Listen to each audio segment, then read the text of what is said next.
በህይወታችን ውስጥ ፍርሃት ያለብን? ፍርሃትስ በህይወታችን ዋጋ እያስከፈለን እንደሆነና ስኬታማ እንዳንሆን ያደረገን ስለምንድን ነው?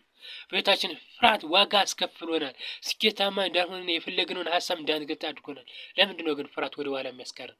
እስኪ ምክንያታችሁን እስኪ ኮሜንት ላይ ጻፉልኝ። እስኪ ለምንድን ነው?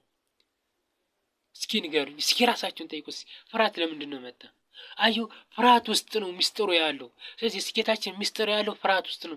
ምክንያቱም በፍርሃት ውስጥ ስትሄድ ያ ፍርሃት ያለብህ ሚስጥር ውስጥ ፍርሃትን አልፈህ ስትሄድ ከፍርሃት ጀርባ ምን አለ? ስኬት አለ።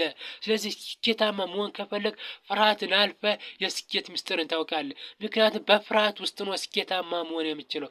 የምትፈረውን ነገር ደፍረህ መንካት አለብህ። የምትፈረውን ነገር ደፍረህ መሄድ አለብህ። የምትፈረውን ነገር ደፍረህ መጓዝ አለብህ። ደፍረህ እስካልተጓዝ ድረስ ፍርሃት ግን አሸንፈው ወደ ስኬታማ እስካለር ድረስ በህይወት ውስጥ ስኬታማ መሆናችንም ስኬታማ መሆን እፈልጋለሁ ብለህ የምታስብ ከሆነ ስኬታማ መሆን እፈልጋለሁ ብለህ ህይወት ግን የምታስብ ከሆነ ህይወቴን መቀየር እፈልጋለሁ ስኬታማ መሆን እፈልጋለሁ ብለህ የምታስብ ከሆነ ከፍርሃት ጀርባ ያለውን ሚስጥር ማወቅ አለብህ። ከፍርሃት ጀርባ ያለውን ሚስጥር ማወቅ ከፈለግ ደግሞ ሀሳብህ ምን እንደሚያስብና የፍርሃትን ነጸብራቅ ምን እንደሆነ ማወቅ አለብህ። የምትፈራው አንተ ምን ስለሆንክ ነው ወይስ የምትፈራው አንተ ለምንድን ነው ብለህ መጠየቅ አለብህ። ፍርሃትን አሸንፈህ ወደ ስኬታማ መድረስ ካልሆነ ድረስ አንተ ስኬታማ መሆን አትችልም። ስኬታማ መሆን ከፈለግ ፍርሃት ምንድነው ብለህ ማሰብ አለብህ። እኔ የምፈራው ምንድነው ብለህ የምታስብ ከሆነ አእምሮ የፈጠረው የሀሳብ ነገር ነው። ስለዚህ ምንድነው አእምሮ የፈጠረው ሀሳብ ትርጉም ነው። ስለዚህ እኔ እፈራለሁ ብለህ የምታስብ ከሆነ ሀሳብ የመጣው ከአእምሮ ነው። ፍርሃት የመጣው ከአእምሮ ነው። ምክንያቱም አእምሮ ነው ፍርሃትን የፈጠረው።